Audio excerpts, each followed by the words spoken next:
What's up, guys? Welcome back. So we're getting started on our little Go My billet we did. It is, there we go, bam.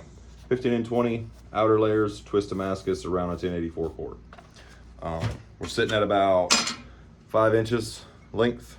It's about 1/4 of an inch thick, about 1.5 inches wide, give or take. It's all clean material. I've ground all the way around it. Did some test etching on it. This is solid. So the Fatbelly skinner that I started doing as my little production knife or whatever, you would know if you were following, subscribing, or to any of the channel or Facebook page or any of that. I start with 1.5 inch material. This knife was designed to basically be an easily reproducible knife that I could sell for relatively cheap, but it still be an extremely good quality knife, because this will be having about the same edge geometry as your average skinner that I would make custom or whatever, with good handle material that I got bulk of, so I was able to make this knife for cheap. So now today I'm going to make an expensive one. Well, not really expensive, but more difficult. This is mono steel. This will be 5 layers, but it also has some Damascus in there. So that's what we're going to try for.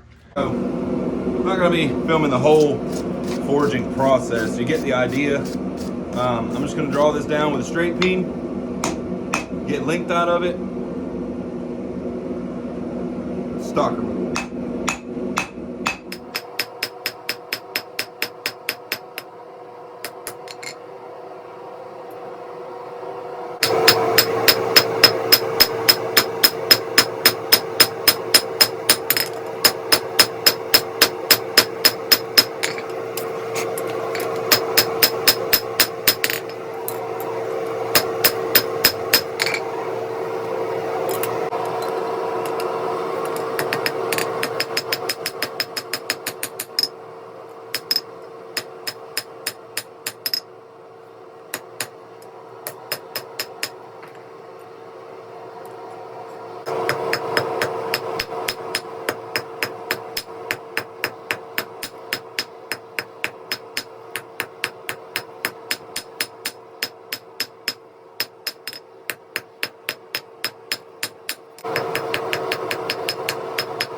So the reason I just marked the blade where I'm going to do my set down on what looks to be the cutting edge instead of what you forge in the bevels is this billet has twist Damascus in it. So I'm wanting to grind my bevels in to reveal as much of the core of that as possible, and two, I don't want to forge down my bevels too thin and not be able to reveal the 5 layers that I have in this billet.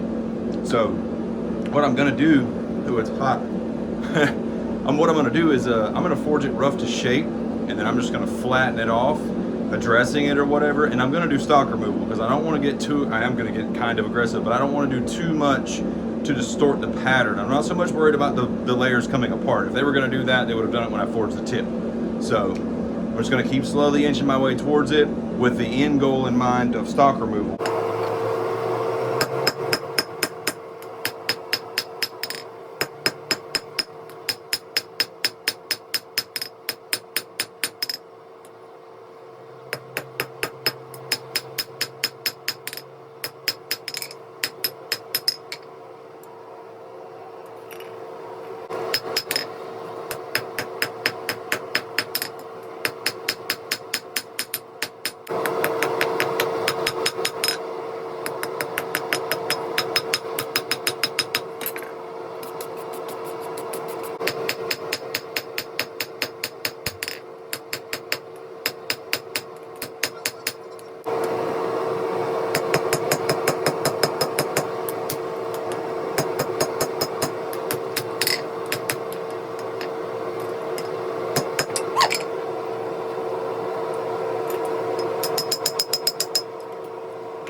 Okay, so I got some pinholes popped in it. I'm gonna go in the forge. I'm gonna bring it up temperature. I'm gonna pop my maker's mark in it, and then I'm gonna redo my thermal cycles because when I pop my maker's mark in it, it gets a little hot.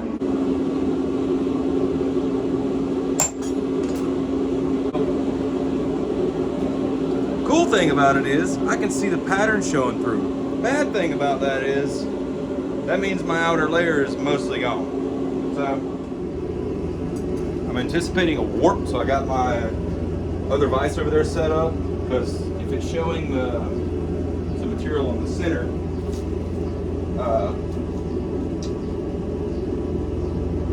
the layers aren't even and it could warp to that side. So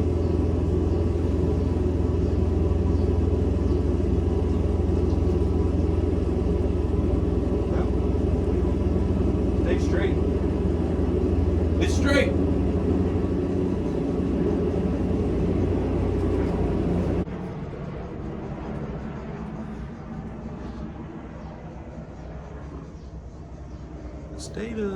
It stayed straight, so that's good. Maybe the core is not as off center as I thought. So that's some really cool martensite forming on the spine. You can see this, the core material. So I'm gonna get this thing wiped down and get it in the oven. So we're out of the temper, and it looks like I might just have a Damascus knife, because I believe my 15 and 20 outside layers was way too thin, and I forged this knife down way further than I thought I was gonna have to, because I didn't give myself enough blade material. So yeah, it's gonna be a really cool Damascus knife with a black cutting edge, because the 1084 core. Super.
So I got into the hand setting a little bit. I want to do a test etch, peek at the pattern.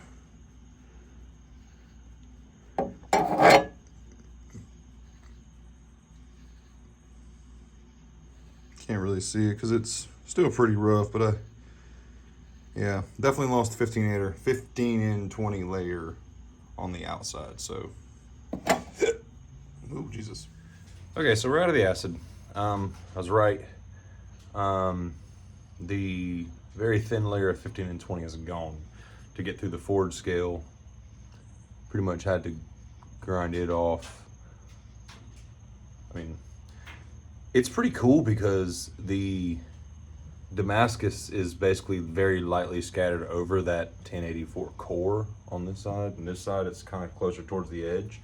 You can still see the actual twist up towards the spine, but other than that it's all gone. But that's what we got for that. I'm gonna finish this eventually one day, here in the near future. I got some stuff going on right now, but I'm gonna go ahead and round this video out. I'm gonna try to get a bunch of content out as fast as possible. Smaller builds like this I could probably do in one episode, but I'm just gonna try to keep the videos short. But I appreciate you guys for hanging out. If you're not subscribed, please do that. It helps the channel grow. We do cool stuff like this all the time. Drop a comment or something like that if you want to see a specific build. Don't really have a whole lot of stuff going on right now, but appreciate y'all for coming to hang out.